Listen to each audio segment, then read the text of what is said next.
Mon ami.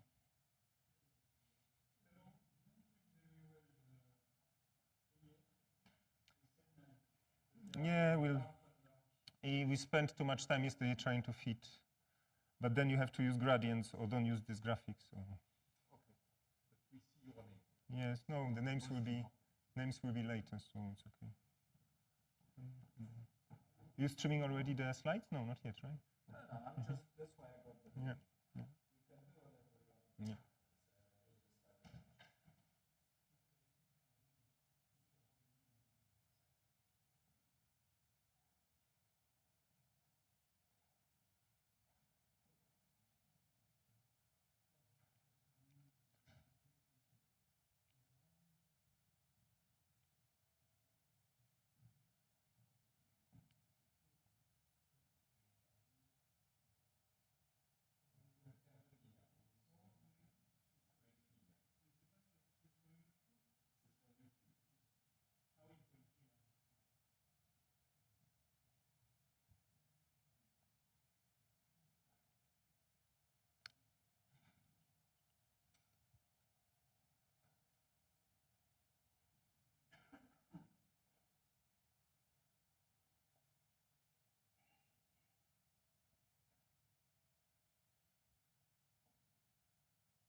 Yes.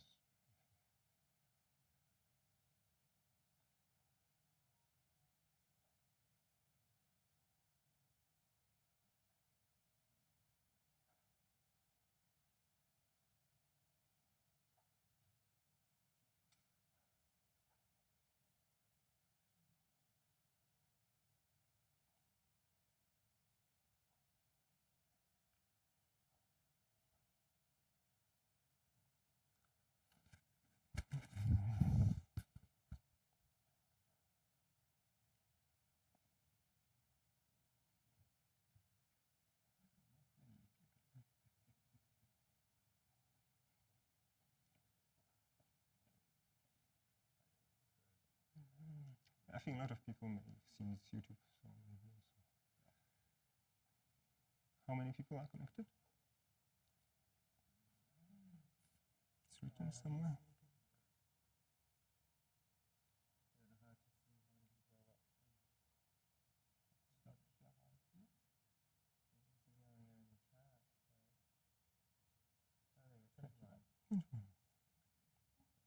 Okay, if we're 30, I think we should be happy. If we're 30, we should be happy.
Let me go. It starts sharp.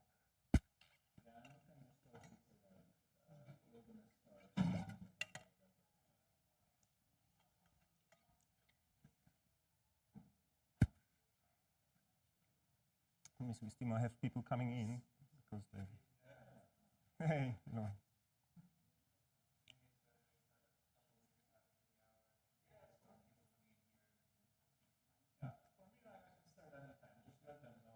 So maybe write to them that he's still waiting for.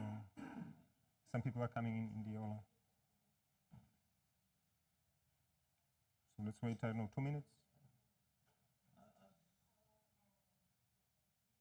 You have bigger experience. 2 minutes we wait.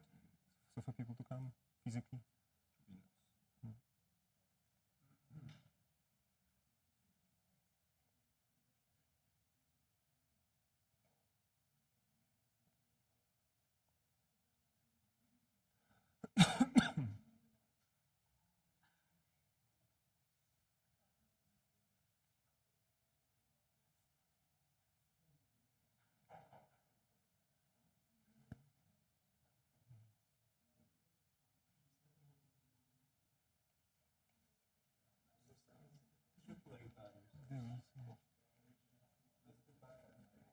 Hmm.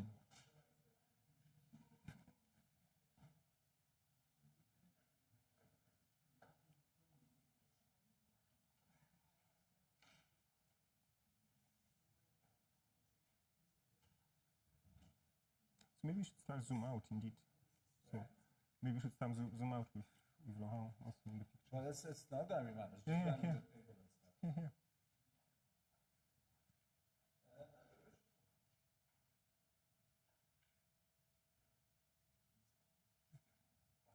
That's another one. Yeah, we're waiting for another 30 seconds, 1 minute maybe, and then we start. So we're online today. This is the first time we do live streaming. As you see, it looks quite scary. Let's hope we do this with no glitches. And The universe is full of mysteries. yes, the idea. Okay. So we're going live at 16:02. So any moment. Okay. Let's start.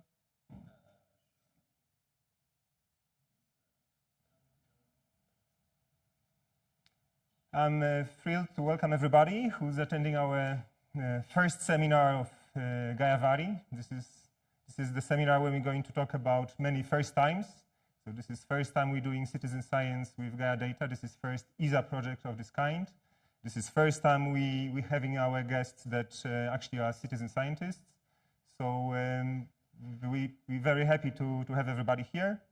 And let me give you the outline. So it was already posted, but I'm Krzysztof Nienartowicz, so I'm representing SEDNAI. So together with CU7 of Gaia, we did the project. This is Laurent Ayer, who's the head of CU7, so Variability Studies of Gaia. We are in Switzerland, Geneva Observatory, OLA. So we're very happy to be here. We start with Laurent giving the presentation about scientific aspect of the project. Then I will talk a little bit about how the project was conceived, and then perceived, and what are the results, how technically we could do this, how we prepare the data and get the output. Then we have question and answers. We have some surprises for the participants, so kind of awards. We have online moderator, who's Nick Chorney, who's also part of Gaia team, classification team. We have number of Gaia people, non-Gaia people in the OLA. So I give the floor to Laurent. I have to just switch the presentation, and we can go. Yes. There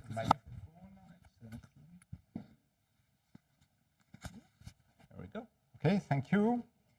So as Chris said, I will do this presentation, but I will put it first in a more global context. So about time domain astronomy. No, we are not in an Aristotelian world. The Earth is not at the center of the universe.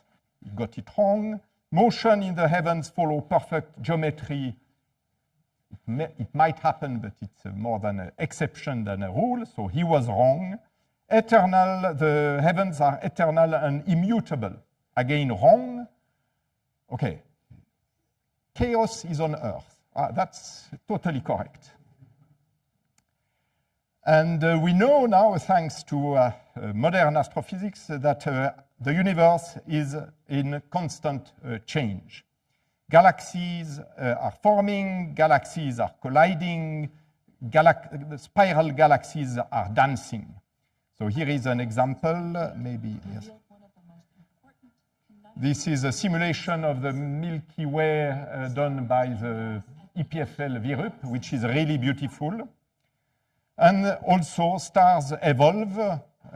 They have a birth, they have a death, and stars vary on a human time scale. When I was a student, young student, I was amazed by this fact that something that is so immense, so huge, can vary on a time scale. Then we understand why. The dynamical time scale is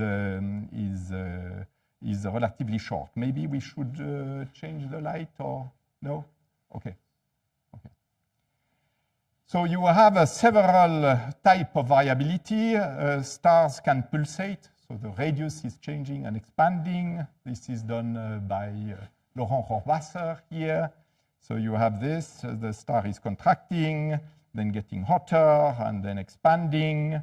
You have eclipses when the observer is in the orbital plane. You can see an eclipse. You have also spots. That's three major variability types. So here is a star with spots. And recently, 2 days ago, we had a fantastic seminar by Jérôme Bouvier on spots. So that's a very active research field there. A few years ago, with Nami Molavi, we did this variability tree. And globally, you have types and subtypes of variables. This is a bit like a natural, it's a natural science, like zoology. You try to classify objects. And Gaia is arriving there and is putting a lot of order, because Gaia is, by definition, a time domain machine. It's a cornerstone mission of the European Space Agency. It measures many objects, more than 2 billion sources. It measures positions, we call that astrometry, brightness and colors, spectrophotometry, and radial velocity and spectra with a spectroscopic instrument. More than 100 million objects. The launch was in 2013. The end is foreseen in 2025. And for the 10 years, you have, on average, for an object, 140 measurements in the 9 CCDs, in the G-band, and also in the BP, RP CCDs. And you have also in the radial velocity spectrometer 80 measurements, a bit less. Globally, Gaia, I won't do a seminar here on Gaia, but it's a time domain census, and it's a mission of superlatives. The last data release of Gaia, global data release, dates from 2022, and in there you have more than 10 million variable sources. You had also a previous release early release of the astrometry and photometry. With the astrometry and photometry, what you can do, this is a map of the sky, a 2D map. You can order things, put things which are blue on the left, red on the right, things which are luminous at the top, less luminous at the bottom, and then you can correct things, and you get what is called an HR diagram, which is fundamental diagram, the most fundamental diagram of stellar astrophysics.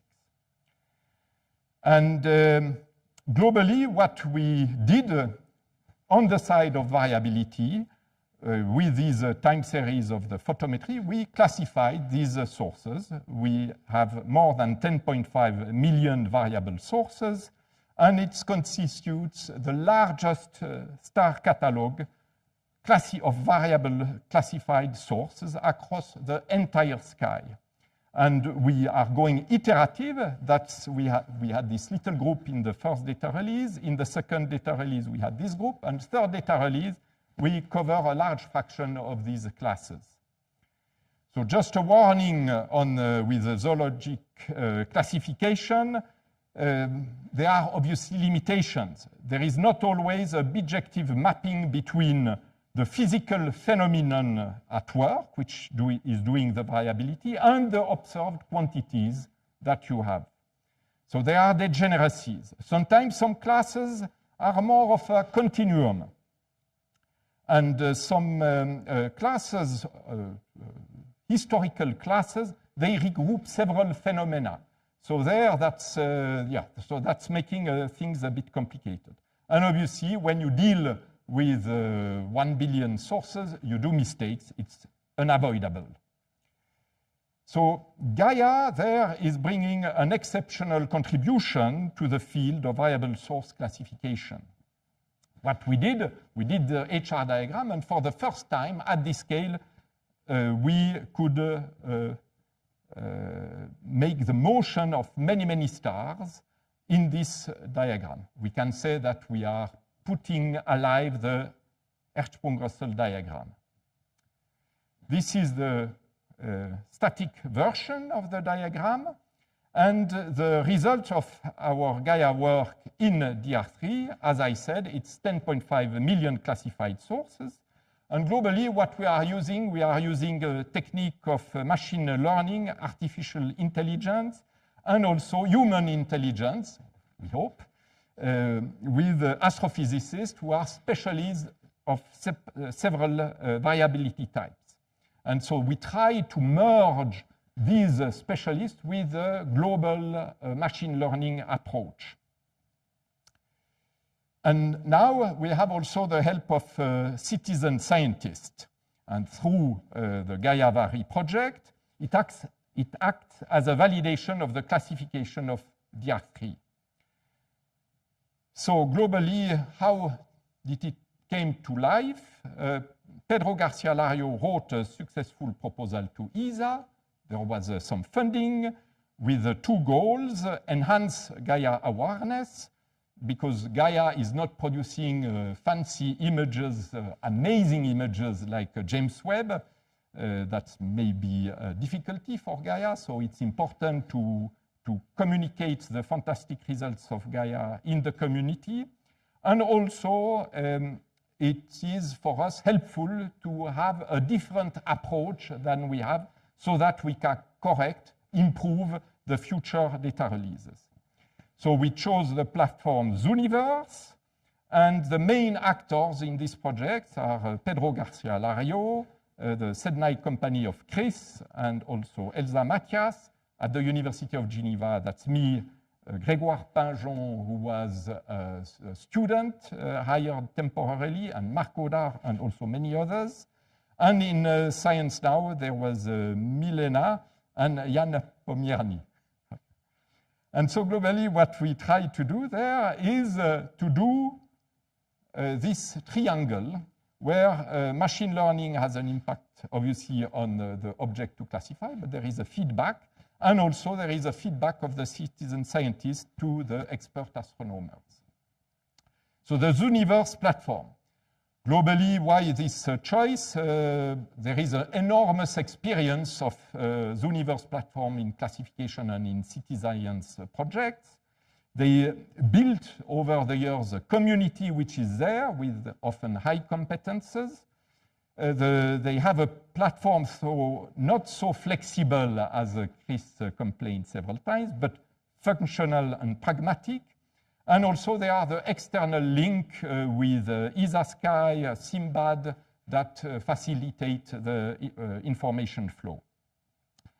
When we launched the project, one of the most read tabloids in Switzerland, that's 20 Minutes, we were on first page. I was a bit surprised, and the article by the non-scientific journalist was in fact quite good.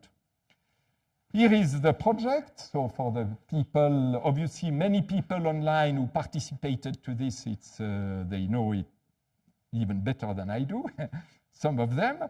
So you have the light curve. Here it's the brightness of the star as function of we can use the time, observation in days, and you have bright here and faint there. And if that's, yes, there is a tutorial there. You can learn a bit, understand. And there is a certain number of languages where you can learn about this. Then you have, if the source is periodic, then you can fold, and you have this curious shape like the Casca point of the First World War for the Germans a bit. It's a bit peculiar, but you see also the period, 9 days. You see the location in the HR diagram, okay? You see a loop there, typical from a pulsating star.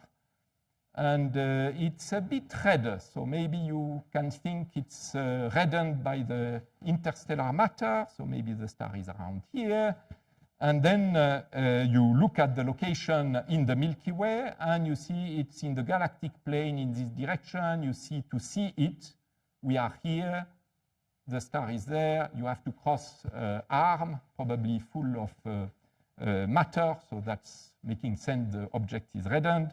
And you say it's a Cepheid, so very famous, one of the most famous sources, the Cepheids, or most known variable star group. And you can go to Don and Talk, and there you have a little information, and there you can click, and then you see there the source ID, because before classifying, you don't know which star you classify. You don't have the information, obviously, you don't want to bias your judgment. You have the classification which we did, Cepheid. So there, my classification 30 seconds ago is correct with, in accordance with what we said. And then you can go to ESA Sky, and then, for example, access Simbad. And there you see, oh, it's a non-classical Cepheid variable. And you can even find the references, so it's very pragmatic. And then you have a section where people interact, they leave comments. So there are some stars which receive no comments, but stars where there are many comments, and also where the citizen scientists, they can learn about this, how they do mistakes, and we are able to correct them. So globally, as I will show, the project was a success. So how to build this success? There is the necessity, I think, to have a broad vision. Then you have to have a certain number of goals and define a bit the boundaries of the project. Then you have to do, to be active and to implement and to execute it. And we had several loops there so that we are happy with the product we are doing. And there I have to thank very much Chris Nielartowicz, because the interaction with him, the technical problems there are, or the idea sometimes I have, he was able to implement them, even if sometimes it's a bit difficult. So we had a beta version, mostly that was between the people in Geneva. We had this student, Grégoire Pinjon. Then we had 2 campaigns from March 2023, and we classified 20,000 sources. There were 1,600 volunteers, and there is nearly 500,000 classifications which were done. There were also 20,000 comments.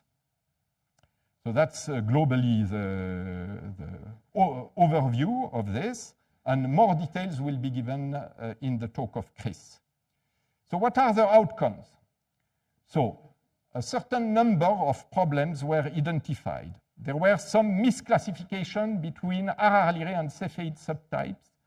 And in fact, in parallel, what we were discovering with citizen scientists, it was also remarked by the specialist of Cepheid and RR-Lyrae. So globally, we see that professional astronomers, they were reaching the same conclusion that the conclusion that we were reaching with Gaia-Vari.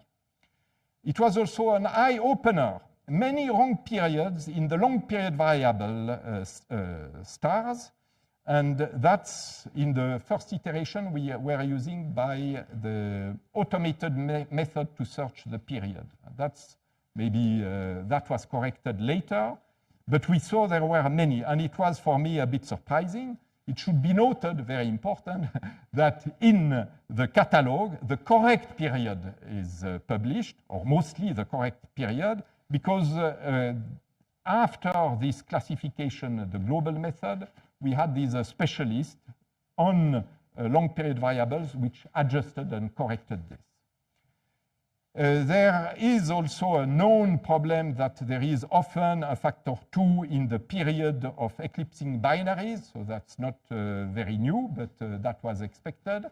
And there we have this problem. It was noted by many of the citizen scientists. And there are really very wrong classifications. Sometimes you have high signal to noise ratio, you have enough points, and sometimes you have Cepheid and Harari stars, which are eclipsing binaries. So that was for me a bit, that should not work like this. Also, we see that for the young stellar objects, it would be better to use another color, not the BP minus RP, because globally, the variability is just due to noise. But that's more a technical aspect, but it's a problem, I would say. What are the more interesting outcomes? So what was quite amusing, also there, many people when we started the project, there were what we say in French, in Switzerland, but in French-speaking part, the Neinsager, those who are doing no. No, it's too complicated. No, you will be overwhelmed. No, so, okay, that's a bit, you have to go above this step. And for example, we were very surprised that a large fraction of the community were doing a subclassification of these high-level type like Cepheid and Harari rays. And so that was a very good result, so that we can compare with what was published in the DR3. But there is also the question of the Blaschko effect. So just to give an example, here we have Harari. Typical, it's a star which has a half-a-day period. Here, perfect. This is the time series. You see, when you see the time series, it looks a bit not so much structure. When you fold it with a correct period of half a day, it's beautiful. Then you have a beautiful loop here. And then you see it's in the halo of the Milky Way. So everything is fitting. It's an Harari ray.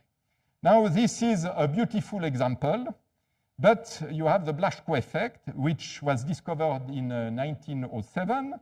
It's not fully understood. Maybe there are several explanations, some resonances, the magnetic field, nonlinear modes. And this is the observational effect. So the light curve seems to dance a bit. You see that the extrema and the minimum and maximum, they are really dancing a bit in in opposition. And globally, we have one citizen scientist who was very systematic, noting all this. So here you have the folded curve, and you see indeed that the spread here at maximum and at minimum are changing. So that's a very good example. And this is achieved even if you have only something like 40 measurements. So globally, for me, that was a signal that we should be able, within CU7, to really tackle this point. Because after you can do statistics, you can think about many things, dependence on metallicity, dependence on the period, and you can explore many things when this phenomenon is present. And so, in fact, that's what happened, is that now the team in charge of Harari are exploring this possibility. Another thing on Cepheid, which was a bit surprising for me, so that you had a kind of wide, big loop in the color magnitude diagram with type 2 Cepheids, with many type 2 Cepheids. So here is an example of a beautiful Cepheid, 5-day period, and you have this loop here. This one is in the outer disk. It's probably an interesting Cepheid to study the Milky Way rotation. And here is, yes, maybe here. So look at the loop. The size are conserved. That was one of my requests, that you are able to compare things in the box. So globally, you see this loop, and this loop is extremely wide. So what does this mean? This means that for this star, at a fixed temperature, as the luminosity is, the luminosity will go as R square. As you have an apparent magnitude, it will go as delta R over R. There is a big fractional change in the radius of this star. So I asked the specialist, do we know this? And the people answered, no. Okay, so maybe it's something interesting, maybe not. We have to see. It could be also a way to detect better the type 2 Cepheids. Another thing are the R-Coronae Borealis stars.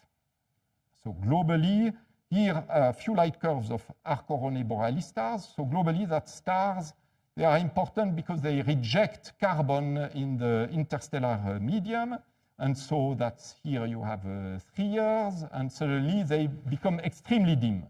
For those who knows, you see that you have a magnitude maybe 13, 14, and it's going nearly extinct. And then it's taking time. Usually you have an asymmetry. The fall is sharp, and they recuperate their brightness slower. Here is, you just have the phase where they recuperate their brightness. And so these objects, in fact, the explanation is that they emit soot. And they emit the soot, and then they are self-obscuring themselves. And globally, in the beta version, the student, school student, Grégoire Pinjon, he contacted Patrick Tisserand because there were 7 new candidates. It should be known that these stars are very rare in the Milky Way. So that was quite a nice finding. Then we have another object, fascinating. So globally, you see you have, this is the star. This is a white dwarf on the white dwarf sequence, and suddenly it's getting obscure. So what is amusing is that there are many, if you look at the comments, I should have printed the comment, you have many citizen scientists who are saying, oh, it's curious, it's curious, it's curious. So I'm not a specialist on white dwarfs, so I contacted Boris Genzike from Warwick University, and he said, wow, up to now there was one which was known like this. I'm not sure everything is understood about this type of stars, but then that's the second one. Okay, so that was a nice discovery. It's probably linked to the accretion disk or something like this. Then there are other things with the white dwarfs. For me, something which was not really understood. Is it just by luck, or is it true coincidence? You have some stars which are called ZZZT. They are pulsator in the white dwarf sequence. They occupy a very specific location of the sequence of white dwarf. And you see that this specific sequence is also the source of cataclysmic variable. So why does it coincide? For me, it's a mystery, so I hope to solve or to understand this mystery. We also remark that the classification between ellipsoidal variability and RS-CVN stars is a bit fuzzy, and probably this is something from the literature, which is from already a long time. There is a mixture between these phenomena, so we see that there is a special effort globally in the community to understand and to classify better these objects. And there is also, for eclipsing binaries, another thing that I won't show some plots, but where suddenly you have a long leg of the eclipsing primary eclipse, which can be red or blue. And there, immediately when you see this, you know what type of eclipsing binary you have, you have maybe algal type or not. So that's helping immediately to know, have a knowledge on these type of sources. And we could add several of these discoveries. And I was, I would say, extremely happy. So that's my selection. There are many other aspects. So the conclusions. So the results are sufficiently interesting to write an article. I think we have to pick up which field, which subject we want to develop. And then the citizen scientists will be asked if they are happy to join this article to be co-author. And now we are preparing DR4.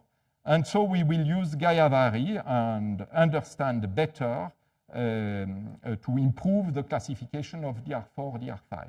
So that means globally we can say we succeeded to have more visibility, we succeeded to have also an impact on the work we are doing. And I must say, for me, it was an immense satisfaction also to go through light curves, because I think there is an important message I always believed, where even if you have 1 billion stars, it is important to look at least at subsamples. So I had a bit of fight in the Gaia consortium, because the argument that they are given is, okay, do you want to look at 1 billion light curves? It's obviously impossible. But I always thought it's a bad argument, because that is as if you say Elon Musk cannot spend the money he has because he has too much. No, he has many more ways to spend even stupidly his money than normal humans. So globally there we have so many ways to build subsamples that it is a good exercise to do and a fruitful exercise to do. I still have, yes, so we will prepare now Gaia DR4. It will be published in 2026. And what does this mean is that there will be a low pace at Gaia-Vary. We will exploit probably, but then what would be fantastic is that we do Gaia-Vary with DR4 data. There we double the number of data. So in conclusion, a big, even a huge thank you for the community who participated to this. Besides the scientific results, the interaction with the community has been a source of joy for me, even when some people were showing that I was wrong, which is happening. And that was for me also remarkable to see after some exchanges that the citizen scientist was correct and I was wrong. And I think that was for me amazing project. So I have to be very thankful first to Pedro, because he brought the project and the money, and to Chris. Okay. So thank you. Thank you.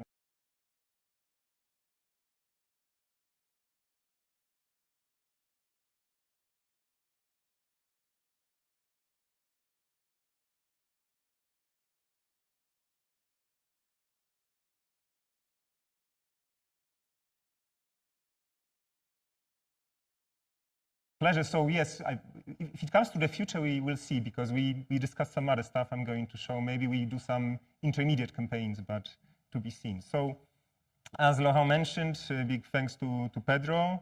And then we had two companies involved. Sedna was a driver. Science Now was kind of subcontractor that we did together a number of things. They were mostly responsible for the translations, for the tutorials, for the initial kind of social media campaign. Of course, Laurent. But there was also a number of very nice people who had some experience with citizen science. So it was Sandor Kruk and Jackie Faherty who shared the experience. They have the big presence, or especially Jackie, big presence on YouTube. And yeah, you see this kind of projects, it's quite small project, but it started several years ago. I mean, 3 years ago now, and it's still continuing. And we don't want to stop it. So funding, in a sense, ran out, but we're so excited about the project, we're not going to stop it. We're just going to continue to do this in kind of our spare time, let's call it. So, okay. So why there's a number of challenges here. One of the first kind of meetings with these experts from citizen science was, okay, and Laurent also mentioned, we don't have photos, we have the, let's say, raw data. How can you do challenging stuff with the raw data? Of course, for the professional scientists, this is the blood, this is exactly what you're after, but for many people, this is something that puts you away, because, this is diagrams, you have maybe bad connections from the school if they show diagrams, basically the learning curve is normally higher. It's also kind of less magic when you look at the data for the kind of normal person. So we had to devise the visual language. There was Science Now who did nice posters, some animations. We set up some social media outlets. And okay, so we knew we wanted to do something for the science, but also for the outreach. So we know also that people who are involved, sometimes they are professional or very high-skilled amateur astronomers, but sometimes this could be high school students like the one we had. And this project was also thought as a platform to open eyes to variability, to this temporal aspect of the astronomy. So very nice posters. We also had discussions. For example, there was heated discussion, should we include the middle one? Because the light is shown here quite badly. There is no light like this coming on the Gaia spacecraft, because it would be basically blinded. But we have to work with metaphors. And we have this 10 million variables. So we know we have to create a challenge, but this challenge cannot be too hard. And of course, hard and not hard is very relative. If you're skilled or not skilled, if you're high school student versus advanced amateur astronomer or ex-astronomer. So there's a number of laws in psychology or in learning psychology when you want to find your kind of golden path, when you don't reach anxiety because something is too hard, too complicated, but you're also not going back to boredom because something is too predictable, too repetitive. And you basically were trying to find this, here we can see this Goldilocks zone when we have this, when we're in this flow, when we're in this interest zone. And I don't know, I think many people felt it. For me, it was also a revelation when you start classifying after few hundred sources, you indeed, in your mind kind of switches to different modes. So in psychology, this is called flow. So the goal was to really to try to get this flow kind of interesting for long enough so people are engaged, so actually they classify. And a number of people, amazing citizen scientists, did full classification of all the 2 data sets, so over 20,000 stars. So one of the main problems is how to select the data. So we have 10 million, we have to go down to a few thousand. And okay, we know the data can be projected in multiple dimensions.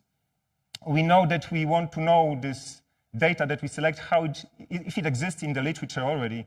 Was it used already by CU7 in the training sets? And also how to say what are hard cases and what are challenging cases.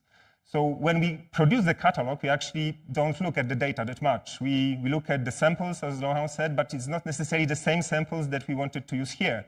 So it's a challenge. We don't have time. We're busy with Gaia preparations for the next data release. So and we also we would hope to see some discoveries from this data. So how to do this? So we have 2 tracks. First, okay, we have data selection. And then once we have the data selected, how to visualize this data. So we have this engagement. And engagement also was translations. We have 10 translations, social media, and so on. So we developed the dashboard, a relatively simple application. So I'm not going to go into details, but on the left side, you see we have a lot of sliders. Each of the sliders is a parameter in our hyperspace when we select. And basically, we can move the sliders to cut off the values, to go from 10 million to some number that is slower. We can select the specific types that are in this set. Also, we kind of bias because normally we don't work with the public data. So this data is public. Everybody can go to the Gaia archive and fetch the data. We cannot put some examples or some cases that we think could be interesting, but we didn't publish them. It's too late now, right? We have to wait for DR4 to do this. So this is also important. And then we visualize this kind of in real time, this different projections. When we're happy, we basically create reports. We made several iterations on this. Part of the report is, okay, the parameters that we selected. Then we have sample sources. So we actually go and check if this selection is bringing us for specific types interesting cases, specific types that we got from the machine learning. And this is quite important. This is like the overlap of our types from the machine learning, but also what is the amount from which is the same as in literature, which is different in the literature. So like the green, dark green here is the difference in the literature for the ellipsoidals, for example. And then if they exist in the training. So we know more or less what we can expect if somebody wants to study the source. Are they completely new in Gaia, or they are something already known? Okay, so this is like example of this. And this is not full kind of set because we also added by hand some interesting cases. And also, since we have multiple campaigns, we have to make sure we don't repeat the same sources, of course. So first campaign there's no overlaps with the second campaign. And in the future campaigns probably as well. So when we have to go from these numbers that are our data to visuals, we had ambition to create kind of interactive panels at the beginning, to do the best test. And this we wanted to do in Zooniverse because of the established position it has for the citizen science community. But it turned out impossible for a number of technical and non-technical reasons. So we knew we wanted to do some kind of interactive application using SVG as a format, maybe with JavaScript, but this is not possible in a Zooniverse. But we wanted to keep this temporal aspect of the Gaia data, so kind of movement. It's not like just static data. We wanted to show that these things were accumulated over time and then they're happening over time as well. And so we decided to keep animations. And many of the professional scientists don't like this because it just waste your time. I have to wait 2 seconds for the animation. But we thought for this kind of basic user, it was good to kind of remind that this data is taken in time. I'm not showing this here because I cannot put SVG, but when you go to Zooniverse, you will see when you open a plot, the styles, that they are moving, right? They are kind of shown over time how they being accumulated. And if we think about metaphors and we wanted to do this kind of outreach, we can think, okay, we don't have photos, we don't have nice images, but we can imagine we are a child that is reading a science fiction book, and we are in the spaceship. So let's imagine that we're in the spaceship. We have to go to look at the stars. We're part of the team or part of the civilization that can basically travel to any star and decide fate of the star. We harvest the star or not. So, okay, this is actually my failed attempt with the generative AI to include our original tiling. So I asked to include it in the futuristic cockpit. So you see what happened, not much. Many attempts, but in the end, we can imagine that this is our cockpit, right? This is when we in the spaceship, and we have choice to do something with the star by looking at the data. We have the position, basically, in the spaceship, we're on the Earth, anyways, which is a spaceship. But the metaphor of the movement and of the selection that you have the power of this over this data is, I think, is very important. So these colors mean they denote kind of temporal aspects. So we order by time the data, and then we see the algorithms, how they work in this folded part, that they kind of take independently of what you think is ordered in time when they fold it. And of course, the stuff that Laurent already mentioned. So when we get the first results, okay, when we get the first kind of classifications, Zooniverse doesn't give you much. You can download the data, and then you have to do something with it. And this is when the interesting and funny part starts. Okay, we have these classifications. We also have these amazing tags. So we never even asked the users to start tagging and putting comments. People started to do this by ourselves and to our thrill. But we had to kind of organize, to put in the frame the whole project, the whole prospect of getting more and more data. And what we're doing, we basically have our notebook to do iterative kind of research on this data. We're storing results along with our original data, so we can do kind of comparative studies with our results. And then we can do daily or monthly reports when the data arrives from the citizen scientists. So this is one of the, I'm not going to show the whole report. We have like a dozen or more statistics there. But this is like typical confusion metrics, let's call it. At the bottom, you have our machine learning types. In blue are the ones that are actually selectable, sorry, not selectable by the citizen scientists. And on the abscissa, you have the stuff that users can select. Basically, they can do something with this. So what I would like to point out here is that for many types, the match between the citizen scientists and the machine learning is quite amazing. You see it's 80, 90%. There are cases like with LPVs with 90%, RLIRA and so on. So we are quite amazed by the quality of and consistency of some, let's say, simple cases, because this number is already big because we know we have some, let's say, junk in or some hard cases within the sets. And then we have even harder problem. Okay, we have these classifications, but then we have to understand how to compare if one classification is weak or strong based on kind of history. So we have to grade users. So there's a whole discussion, about gamification of this kind of projects. And we were told it's better not to gamify too much because people are put off. This is not a sport. They do this for fun. So we didn't do much like this, and I'm not going to share much about this, and I don't want to, to say that somebody is much better than the other. But here's like a simple metrics. There's a zoom here, for example, for Cepheids. The first metric, is the name of the user, but first metric is the amount of matching between machine learning and the user. And this is basically amount of cases. So we have we have almost 1,000 Cepheids in our data sets according to the machine learning.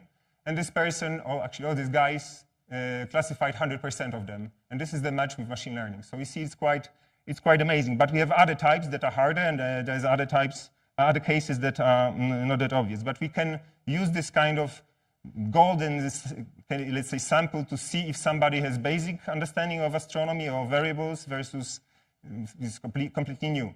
For the completely new ones, we also created kind of educational campaign, which we say it's almost eternal. The teachers can use it, and we're not going really to look much into the results, but it still has this outreach effect. So another thing, so again, this is to show you the kind of the scope of the user activity. This is the tags, the tagging. At the bottom, you have the tags that people basically choose. You have freedom to choose the tags, but some of the tags, like wrong period or eclipsing binary or LPV, so actually some of them are repeating the types that we provide, but some not. And these are users. So you see that some users gave almost 6,000 different tags. They basically had to not only click, but go and type about specific type. And this is number of specific tags, maximum specific tags of the like wrong period was the most popular because I think of LPVs. And we see this is clearly indicating we have a problem in our pipeline, our basic pipeline for the period search. And we're actually addressing it. We have been addressing it for the last few months to improve this.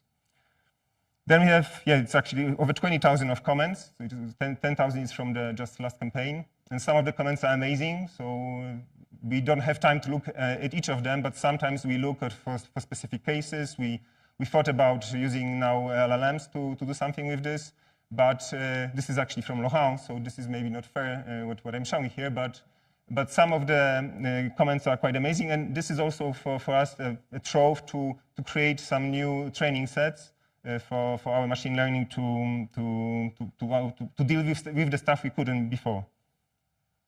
And yeah, so this is like a zoom of one of this tags, so I'm just not going too much. And we see activity. So at the beginning we see the activity is very high and it kind of goes down, but it's still quite high. Right now it went down. We kind of bumped artificially the limit for the second campaign, so it kind of continues. But the results are already awesome.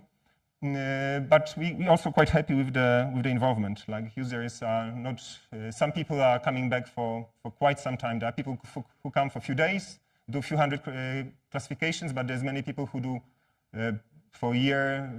They're coming back every month to do a few classifications. This is also fantastic. And for the third campaign, we probably have DR4 inside, but we also discussed radial velocity data to be used for the third campaign, maybe before DR4, and maybe put some short time scale subsample, because we see there's interesting stuff, and this is slightly different data that we used for this recent campaigns. And I don't know if it's still true, Laurent, but you didn't mention the Kelps, probable follow-up by the Swiss satellite looking for the planets. And also there's potential with new projects from ESA called Gaia Weirdest. So if we see some machine learning, very weird cases, we may share with you as well within Gaiavari. There was also a number of outreach activities. ESAC Open Day, it was mentioned. There was like very big, or second, I think, biggest Spanish TV. There was a lot of views. Laurent mentioned 20 minutes. International Association, Astronomical Society meetings, presentations, newsletters, Polish TV documentary, and several social media posts. And yes, so the numbers I'm going to repeat, because, but all in all, it's over 400,000 classifications. Depends if you count beta or not, but this is. And now, I would like, as a thank you, this is something I personally wanted to do because really I think that our users are so awesome. So we'd like to give some physical awards for change because we're dealing with something very volatile. So we have a few months ago, Lego created this Lego set about Milky Way. When you actually see small Gaia, there is actually Gaia satellite. This is why I think it's good in the context. And we chose to give it to the doctor, the amazing user, for his amazing comments and devotion. We also give him choice of the ESA t-shirt and choice of the Gaiavari poster in the big format that we can send. So if you agree, please let us know, in private or not, and because then we also have other people for 6 citizen scientists, Roxana Koch, MWWM, Shai Bay, James Aragon, Marcos Silva, Ratus. We would like to offer choice of the t-shirt from the ESA shop and also the poster of your choice from the Gaiavari space. We send it by normal mail. So I will contact you directly over in the forums of the Zooniverse. And also for 10 citizen scientists, Kunz, Romuald 71, Alex Science, I Need Space, Esperi, Magnetic Norwal, Marma, Le Forgeon, CRS 31, and SGA posters of your choice. We're going to send you and print A0 or smaller if you prefer. So big thanks. This was really big pleasure for us to work on this project, and it's not stopping. We continue, as you see, and I'm very happy that we found this momentum and we're keeping it. And now we can do some question and answers. So I don't know, Nick is our person on the YouTube. There's a few seconds delay as well, so I'm not sure if there's any questions. But also questions, of course, from the audience. So, Richard. Yeah, thank you very much for the beautiful presentation, and congratulations to the people who've actually done the classifications. It looks like you've done great work. Just while people are probably picking up online, I wanted to ask if you maybe wanted to give an outlook on what Gaia holds in store for the next data releases in future Gaia-Vari instances, the different types of data that would become available, variability classes, and so on. Is there some information or some outlook you can give on how much more there will be and how exciting it will be to stay on this? So maybe I can do a comment there. So for the DR, maybe I should come here.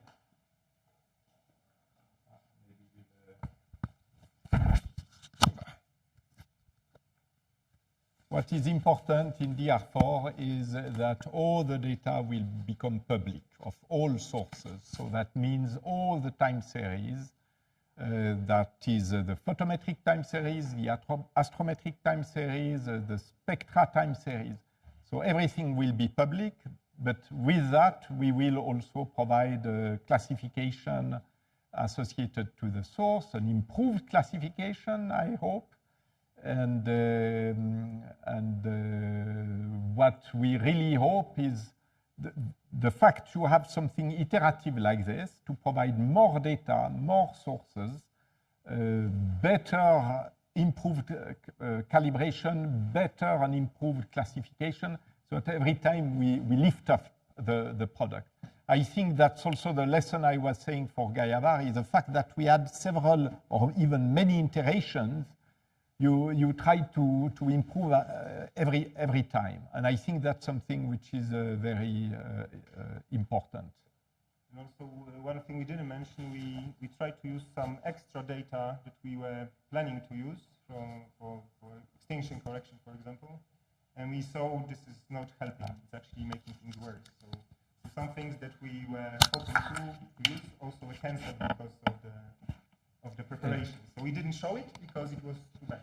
And yes, so the point is that when we have the position of the source in the HR diagram, we thought we could use the COA parameters to correct from extinction. And so with the source, with the sample we had, we saw, it's very, you do a few hundred classification, you see, it's better to leave the raw data because suddenly you see that exactly as I showed, suddenly the star is behind the arm, it's very redundant, and it's a lot better like this than sometimes some of these corrections. Sometimes you have mistakes, and then it's screwing up the position in the HR diagram.